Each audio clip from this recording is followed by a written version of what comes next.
আমাদের অনন্য স্টোরি সকল প্রকার পার্ট গল্প দেখতে আমাদের চ্যানেলটি সাবস্ক্রাইব করে পাশে থাকা বেল আইকনটিতে ক্লিক করে অল নোটিফিকেশন অন করে দিন। কি এমন কথা? তুমি হয়তো আবির ভাইকে চিনো না আর তার সম্পর্কে জানো না। আবির ভাই এই ভার্সিটির অনেক মেয়ের ক্রাশ, কিন্তু তিনি আজ পর্যন্ত অনেক মেয়ের মন ভেঙেছেন। যার যার সাথে রিলেশন ছিল তাদের সাথে অতিজর 2-3 মাস রিলেশন ছিল, তারপর ব্রেকআপ।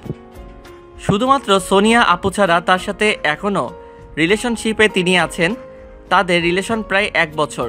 তাই সবাই মনে করে হয়তো আবির ভাই এইবারে ভালো হয়ে যাবেন। বিশ্বাস না হলে তোমার বন্ধুদের জিজ্ঞাসা করতে পারো। তাই তোমার জন্য ভালোই হয়েছে। যদি তুমি রিলেশনে যেতে তার কিছুদিন পর তোমার ব্রেকআপ হলে তুমি আরও কষ্ট পেতে। আর আল্লাহ যা করেন তা বান্দার মঙ্গলের জন্য করেন। So be happy man, sorry woman, enjoy your life. আর তুমি নিজেকে খ্যাত বললে কেন? আমাদের ধর্ম তো ইসলাম, তাই না? আর ইসলাম নারীদের শরীর ঢেকে ভালো জামা কাপড় পরে চলাফেরা করার নির্দেশ দিয়েছে। তাই তুমি কোনো খ্যাত নাও, বরং তুমি তোমার ধর্ম পালন করছো। থ্যাঙ্কস, আসলেই কিছুটা হলেও মনটা ভালো লাগছে আপনার সাথে কথা বলে, এমন কিছু বলার জন্য। অন্য মেয়ে হলে হয়তো এতক্ষণে মার শুরু করত, কিন্তু ওর এই ব্যবহারে আমি অবাক। ওয়েলকাম। আচ্ছা, এখন বাসায় যান আর আজকের দিনটার কিছু মুহূর্ত ভুলে যান আর পরিবার ও বন্ধুদের সাথে সময় কাটান। আর যদি কখনো একা মনে হয় নিজেকে, তবে গান শুনে সময়টা পার করে দিও। ওকে। শুনো, আমি হয়তো এই দেশে বেশি দিন থাকবো না, কারণ লন্ডনের একটা ভার্সিটিতে অনেক আগে ভর্তি পরীক্ষা দিয়েছিলাম। সেইখানে আমি উত্তীর্ণ হয়েছি, তাই সেখানে চলে যাব। আর 1 মাস পর আমার ফ্লাইট, এখন সব রেডি করে রাখছি। ওনার চলে যাওয়ার কথা শুনে মনটা খারাপ হয়ে গেল। জানি না কেন মনে হচ্ছে খুব কাছের কেউ দূরে চলে যাচ্ছে। আমি চেয়েছিলাম তোমাকে আজকে প্রপোজ করে নিজের করে নিব, তারপর আমার পড়াশোনা কমপ্লিট করে আয়শা কোনো কাজ করে প্রতিষ্ঠিত হয়ে তোমাকে বিয়ে করে একেবারের জন্য নিজের করে নিব, কিন্তু তা হলো না। তবে তোমাকে আমি এই অবস্থায় আমি একা ছেড়ে যাব না, কারণ এইবারে তোমাকে একা ছাড়লে তুমি অন্য কারো হয়ে যেতে পারো। আমি বেঁচে থাকতে সেটার হতে দিব না। কিছু বলছো না যে? আচ্ছা, ভালোভাবে পড়াশোনা করবেন আর নিজের খেয়াল রাখবেন। সে তো অবশ্যই। আচ্ছা তিথি, তুমি না একবার বলেছিলে তুমিও লন্ডনের কোনো ইউনিভার্সিটিতে পড়তে চাও? তা তো বলেছিলাম, কিন্তু সেই ইচ্ছে কি পূরণ হবার মতন? তুমি তো আমার 1 ক্লাস জুনিয়র, তোমাদের এখনো ভর্তি চলছে। আমি যে ভার্সিটিতে সুযোগ পেয়েছি, চাইলে তুমিও অ্যাপ্লাই করতে পারো। আমি তোমায় তাতে হেল্প করব। যদি না হয়? আরে বাবা, না হলে না হবে।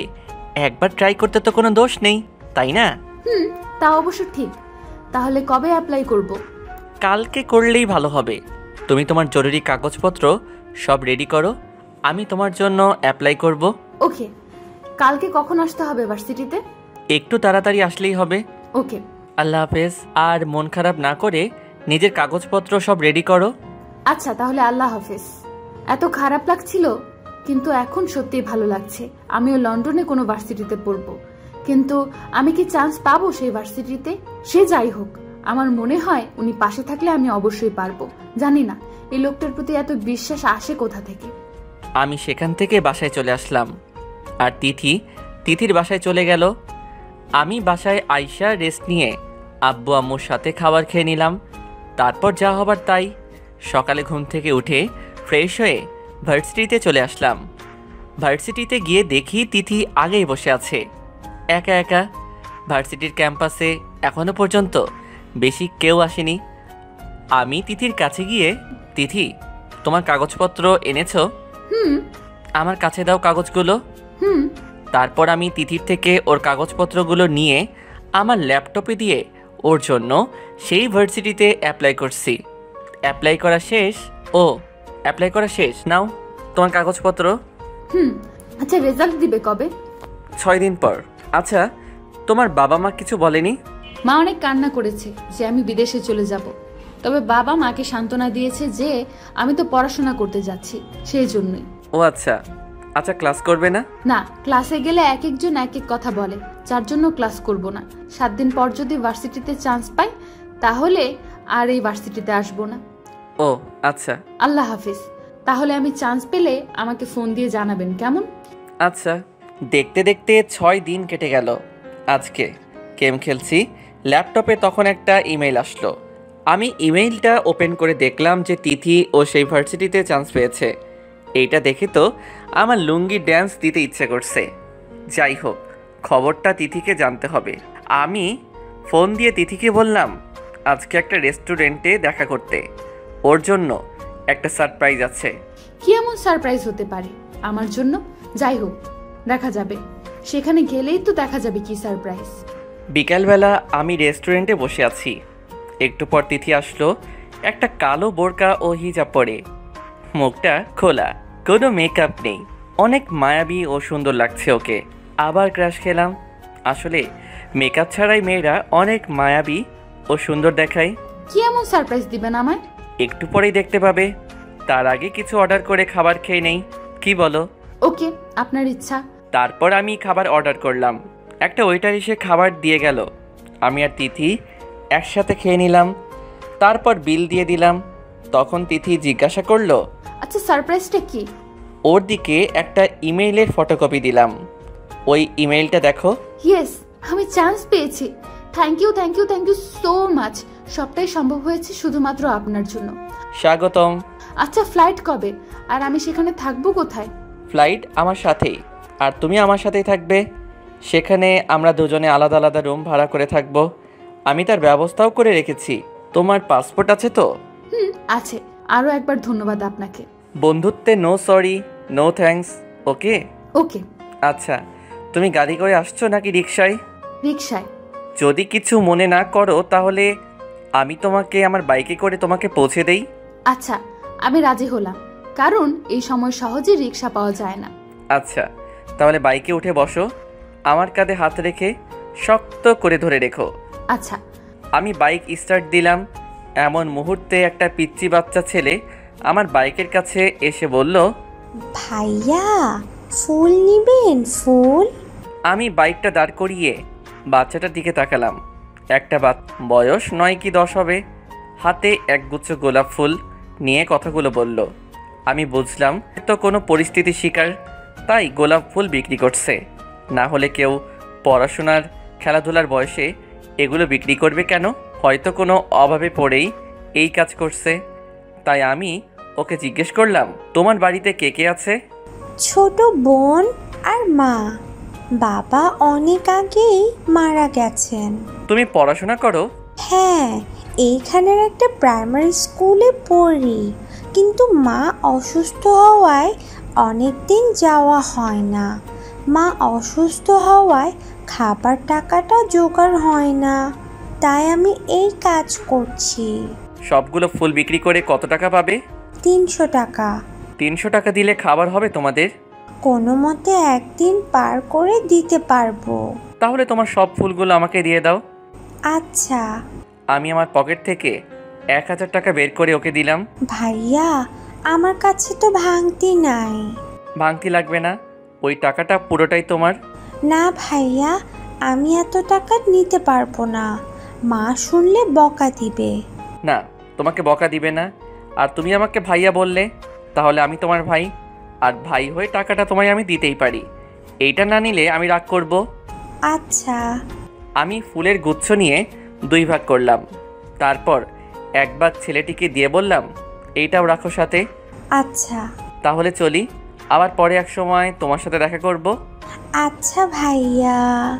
আসলেই উনি খুব ভালো মানুষ, একদম মাটির মন। আমি এতক্ষণ বাচ্চাটির সাথে কথা বলছিলাম, তাই তিথির দিকে খেয়াল ছিল না। তাই বাইক স্টার্ট দিয়ে তিথিকে বললাম, সরি। কেন? তোমার দেরি হয়ে গেল আমার জন্য। না, ঠিক আছে। আচ্ছা। তারপর আমি বাইক চালাতে লাগলাম। বাইক চালাতে চালাতে তিথিদের বাসার সামনে চলে আসলাম। তিথিকে বাইক থেকে নামিয়ে বিদায় জানিয়ে চলে আসলাম। আসার আগে সেই ফুলগুলো তিথিকে দিয়ে আসলাম। যদিও তিথি বলছিল ওদের বাসায় যেতে, তবুও আমি বললাম আমার একটা কাজ আছে, তাই আর কিছু বলিনি। যার বাইকে আসলে ছেলেটি কে? মা, তোমাকে বলেছিলাম না, সেই ছেলেটিও। ও আচ্ছা, তা তোর ভর্তির কি খবর? মা, আমি চান্স পেয়েছি, এই সামনের মাসেই চলে যেতে হবে। ও আচ্ছা। মা, তুমি মন খারাপ করো না, আমি তো আবার কিছুদিন পর চলে আসব, আর প্রতিদিন তো তোমার সাথে ইমোতে কথা হবেই। আচ্ছা তুই ফ্রেশ হয়ে আয়, আমি তোকে খেতে দিচ্ছি। না মা, খাবার খাবো না, বাহির থেকে খেয়ে আসছি। আমি এখন রুমে গিয়ে রেস্ট নিই। আচ্ছা। ওই দিকেও আমি বাড়িতে গিয়ে রেস্ট নিচ্ছি আর তিথির কথা ভাবছি। এইবার তিথি, আমি তোমার মনে আমার জন্য জায়গা করে নিবই। আমার আর তোমার মাঝে আমি কাউকে আসতে দিব না। অনেক বেশি ভালোবাসি যে তোমায়, আমি ভালোবাসি। তাই তুমি শুধু আমার তিথি, তুমি শুধুই আমার। তোমার মনের মাঝে আমার জন্য জায়গা যে আমার করতেই হবে। তোমার মনে আমার জন্য সৃষ্টি করব ভালোবাসার অনুভূতির। এইগুলো ভাবছিলাম। দেখতে দেখতে 1 মাস পেরিয়ে গেল। আমাদের আজকে যাওয়ার তারিখ লন্ডনে। আমাকে এগিয়ে দিতে মা, বাবা, আপু ও দুলাভাই আসছে। ও, আপনাদের তো বলা হয় নাই। আপুর নাম রবিনা আর দুলাভাই সালাউদ্দিন ভাই। আর তিথিকে এগিয়ে দিতে ওর সাথে ওর মা বাবা আসছে। তিথি আর আমার পরিবার একসাথে আছে এইখানে। তিথিকে দেখে আপু বলল, এটাই তিথি। আসলে আমি আর আপু বন্ধুর মতন, তাই আপুকে সব বলি। তোর পছন্দ আছে বলতে হবে, তবে তাড়াতাড়ি পটিয়ে ফেল, নাইলে দেখবি অন্য কারোর হয়ে যাবে। দুই ভাই বোন ফিস ফিস করে কি করছো? কিছু না, তোমার না জানলেও চলবে। আমার সমস্ত পরিবার এইখানে রয়েছে। তিথি গিয়ে আমার বাবা মাকে সালাম করলো, তারপর আমার পাশে এসে দাঁড়ালো নিজের ব্যাগটা নিয়ে। আমি দেখলাম তিথির আম্মু কান্না করছে। আসলে সন্তান যদি বাবা মার থেকে দূরে কোথাও যায় তবে সবচেয়ে বেশি কষ্ট পায় মা। তিথির মা তিথিকে বলল, দেখে শুনে যাস মা, আর সেখানে গিয়ে ভালোভাবে পড়াশোনা করিস। আচ্ছা মা। আমার মেয়েটাকে একটু দেখে রেখো বাবা, তোমার সম্পর্কে অনেক শুনেছি ওর কাছ থেকে। জি আন্টি, আমি যথেষ্ট চেষ্টা করব। আচ্ছা বাবা। তারপর আমিও তিথি সেখান থেকে সবাইকে বিদায় দিয়ে আমরা ইমিগ্রেশন থেকে সব কিছু বুঝে নিয়ে প্লেনে উঠে পড়লাম। প্লেনে আমার আর তিথির সিট একসাথে। প্লেনে বসে আছি, তখন বলল, সবাই নিজ নিজ সিট বেল্ট বেঁধে নিন। তাই আমিও তিথি নিজেদের সিট বেল্ট বেঁধে নিলাম। তিথির সাথে গল্প করলাম অনেকক্ষণ। তারপর খাবার খেয়ে ঘুমিয়ে গেলাম নিজের সিটে। 2 দিন পর আমরা লন্ডন গিয়ে পৌঁছালাম। আমার জানা নেই বাংলাদেশ থেকে লন্ডন যেতে কতদিন লাগে, তাই 2 দিন বসিয়ে দিলাম। আমরা প্লেন থেকে নেমে ইমিগ্রেশন থেকে সব কিছু বুঝে নিয়ে তারপর সেখান থেকে বেরিয়ে একটা ট্যাক্সি নিলাম। ট্যাক্সিটা আমাদের একটা বাড়ির সামনে নামিয়ে দিল। আমি ট্যাক্সি ড্রাইভারকে সেখানকার টাকা দিয়ে বিদায় করলাম। তারপর আমিও তিথি সেই বাড়ির ভিতরে প্রবেশ করলাম। বাড়ির ভিতরটা মোটামুটি সুন্দর। আসলে আমি আগে থেকেই এই বাড়িতে রুম বুক করে রেখেছিলাম। আমি বাড়ির ভিতরে প্রবেশ করে বাড়ির মালিকের কাছে গেলাম। তিনি আমাদের রুমটা দেখিয়ে দিলেন। সেইখানে 2টা বেডরুম, একটা ডাইনিং রুম, একটা রান্নাঘর, 2টা বাথরুম। তারপর আমাদের ফ্ল্যাটটা দেখিয়ে দিয়ে বাড়ির মালিক চলে গেলেন। আমি তিথিকে বললাম, তোমার যে রুমটা পছন্দ হয় তুমি নিতে পারো। ধন্যবাদ। তিথি একটা রুমে চলে গেল, আমিও আরেকটা রুমে চলে আসলাম। আমি রুমে গিয়ে ব্যাগ থেকে কাপড় বের করে ফ্রেশ হতে চলে গেলাম। ফ্রেশ হয়ে আইসা নিজের রুমটা সুন্দর করে গুছিয়ে নিলাম। তারপর অনেক ক্লান্ত লাগছিল, তাই ঘুমিয়ে গেলাম। ঘুম ভাঙল তিথির ডাকে। আসলে দরজা খোলা রেখেই ঘুমিয়ে গিয়েছিলাম। তিথি, তুমি এইখানে? কিছু লাগবে? না, মানে একলা একলা রুমে ভালো লাগছিল না, তাই আপনার রুমে আসলাম। দেখি আপনি ঘুমাচ্ছেন। প্রথমে ভেবেছিলাম ডাকবো না, কিন্তু একলা একলা ভালো লাগছিল না, তাই ডাক দিলাম। সরি। আচ্ছা ঠিক আছে। আচ্ছা তুমি এইখানে বসো, আমি ফ্রেশ হয়ে আসছি। আচ্ছা। আমি ফ্রেশ হয়ে চলে আসলাম ওর কাছে। তারপর ওকে বললাম, কি সাহায্য করতে পারি আমি তোমার? রুমে একা একা বসে ভালো লাগছে না, চলুন না বাইরে কোথাও ঘুরে আসি। আর তাছাড়া কালকে ভর্তি হয়ে গেলে পড়াশোনা এর একটা চাপ পড়ে যাবে, তখন ঘুরতে অতটা ভালো লাগবে না। আচ্ছা তুমি তোমার রুমে গিয়ে রেডি হও, আমিও রেডি হয়ে নিচ্ছি। আচ্ছা। তিথি ওর রুমে চলে গেল।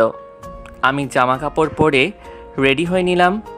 তারপর তিথিকে ডাকতে গেলাম। তিথি বলল 5 মিনিট লাগবে। আমি অপেক্ষা করছি। অপেক্ষা করতে করতে 30 মিনিট পেরিয়ে গেলে তিথি আমার সামনে আসে। আমি ওকে দেখে হা করে তাকিয়ে আছি।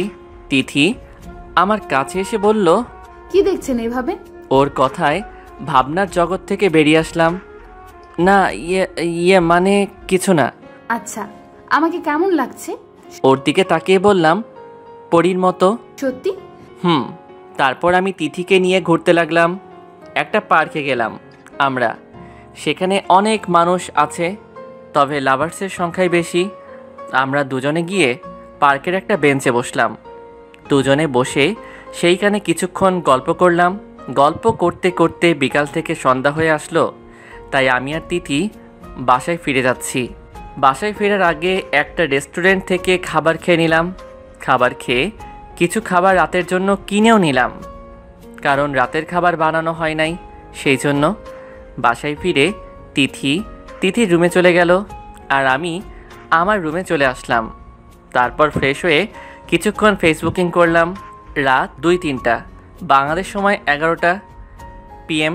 তখন তিথি বলল, খাবার খেতে আসুন। আচ্ছা তুমি যাও, আমি আসছি। একটু পর খাবার খেতে গেলাম। সেখানে গিয়ে দেখি তিথি সব খাবার রেডি করে রাখছে। আমিও হাত ধুয়ে বসে পড়লাম খাবার খেতে। আমি খাবার খাওয়া শেষে তিথিকে বললাম, সপ্তাহে আমি 3 দিন রান্না করব, আর 4 দিন তুমি রান্না করো প্লিজ। আপনি যে রান্না করবেন, আপনি রান্না জানেন? একজন বুয়া রাখবো, সে রান্না করবে। দরকার নেই, আমিই করব। আপনি শুধু বাজার করে আনবেন, আর মাঝে মাঝে আমাকে একটু সাহায্য করবেন। আমি মনে মনে খুশি হলাম, কারণ বিয়ের আগে কজন মানুষ পারে তার ভালোবাসার মানুষটির হাতে রান্না প্রতিদিন খেতে। আর আমার কষ্টটাও একটু দূর হবে। তোমার কষ্ট হবে অনেক। না, আমি পারবো। আমি বাড়িতে থাকতে মাঝে মাঝে আম্মুর সাথে রান্না করতাম। ও আচ্ছা, গুড নাইট। Good night. তারপর আমি আমার রুমে আইসা দরজা বন্ধ করে ঘুমিয়ে গেলাম। সকালে অ্যালার্মের শব্দে ঘুমটা ভেঙে গেল। ঘুম থেকে উঠে ফ্রেশ হয়ে নিলাম। তারপর তিথিকে নিয়ে ভার্সিটির উদ্দেশ্যে বেরিয়ে পড়লাম। ভার্সিটিতে পৌঁছে আমি ভার্সিটির হেডের সাথে কথা বলে আমাদের ভর্তি কনফার্ম করলাম। তারপর আমিও তিথি ভার্সিটির ক্যাম্পাসটা ভালো করে ঘুরে দেখতে লাগলাম। অসাধারণ সুন্দর এই ভার্সিটির ক্যাম্পাসটা। যদিও আমারও তিথির আলাদা আলাদা ক্লাস, তবু সময় একই। তাই আমি এক ক্লাস করেই বেরিয়ে পড়লাম। একজনের সাথে বন্ধুত্ব করলাম, ওর নাম রাহুল। ও আসলে ভারতীয়, তবে বাংলা বলতে পারে। এইখানে খুব কম সংখ্যক বাঙালি পড়ে। আমি আর রাহুল এই অল্প সময় ক্লোজ হয়ে গেছি, তাই দুজনে মিলে ক্যাম্পাসে আড্ডা দিচ্ছিলাম। তখনই তিথি আসলো, আমাদের কাছে এসে বলল, ক্লাস থেকে গল্প হচ্ছে এখানে? না, আসলে ক্লাস করতে ভালো লাগছিল না, তাই ওর সাথে গল্প করছিলাম। ও কে রে দোস্ত? ওর নাম তিথি, আমাদের এক ক্লাস নিচে পড়ে। ও আচ্ছা। তখন একটা মেয়ে আইসা রাহুলের কান ধরে মোচড় দিল। রাহুল পিছে ফিরে মেয়েটিকে দেখে বলল, আহ ছাড়ো, লাগছে রিমি, ছাড়ো বলছি। আচ্ছা ছাড়লাম, এখন বলো এইখানে কি? এই ওর সাথে আজকে বন্ধুত্ব হলো, তাই একটু গল্প করছিলাম। তা আমার সাথে ওদের পরিচয় করে দিবে না? এ হলো তানভীর, আর তানভীরের হলো আমার ইয়ে। বুঝতে পারছি। আসসালামু আলাইকুম ভাবি। ওয়ালাইকুম আসসালাম। এ হলো তিথি, ও আমাদের ফ্রেন্ড। আজ থেকে আমরা 4 জন ফ্রেন্ড। ওকে ওকে। তানভীর তুই একটু ওই দিকটায় চল, তোর সাথে কথা আছে। আচ্ছা চলো। এই তোরা দুজন কোথায় যাস? এই সামনে মাত্র 2 মিনিট পর চলে আসবো। আচ্ছা তাড়াতাড়ি চলে আসিস। ওকে।